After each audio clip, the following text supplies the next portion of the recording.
Le gouvernement israélien de M. Netanyahou a financé le Hamas pendant des années par le biais du Qatar, et c'est ce qui a permis malheureusement au Hamas de devenir le monstre qu'il est devenu et qui nous a attaqué le 7 octobre. Alors évidemment ce que la France a fait est moche, est inacceptable.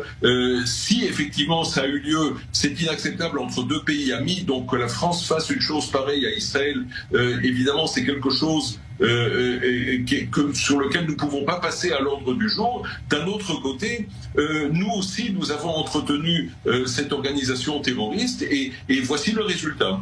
De débarrasser d'abord et avant tout Gaza du Hamas. On va quand même rappeler à cet ancien agent du Mossad que le Hamas a été c'est la même chose, a été financé, et il ne peut pas ne pas le savoir, par Benjamin Netanyahou à partir de 2018, parce que le Hamas est le meilleur ennemi de monsieur Netanyahou. Ça c'est le premier point. C'est pas une opinion, c'est un fait, c'est factuel. Demandez à David Grossman qui aujourd'hui dit très clairement que ce qui se passe à Gaza, ça s'appelle un génocide.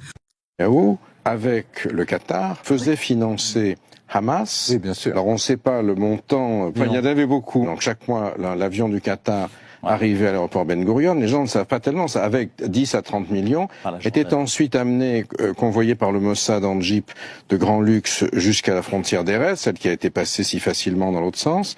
Et là, les services égyptiens l'amenaient au-dessous sans doute de l'hôpital Al-Shifa, où c'était réparti. Évidemment, le Hamas prenait des frais de dossier qui étaient sans doute non négligeables. Et donc tout ça, pourquoi? Parce que Netanyahou, avec la bénédiction américaine, etc., finançait le Hamas parce que ça permettait d'éviter la cocotte minute. Et comme autrefois on disait en France, j'aime tellement l'Allemagne que j'en veux deux, les Israéliens, l'establishment israélien aimait tellement la Palestine qu'elle en voulait deux. Et que le Hamas, ça permettait d'avoir une alternative à une OLP qui avait construit une respectabilité internationale après avoir juré qu'elle abandonnait pour toujours le terrorisme, et de dire, vous voyez, ces types-là sont monstrueux, comment voulez-vous qu'on fasse les choses avec eux? Donc aujourd'hui, le même qui fait bombarder la bande de Gaza est celui qui la faisait financer à travers le Qatar autrefois.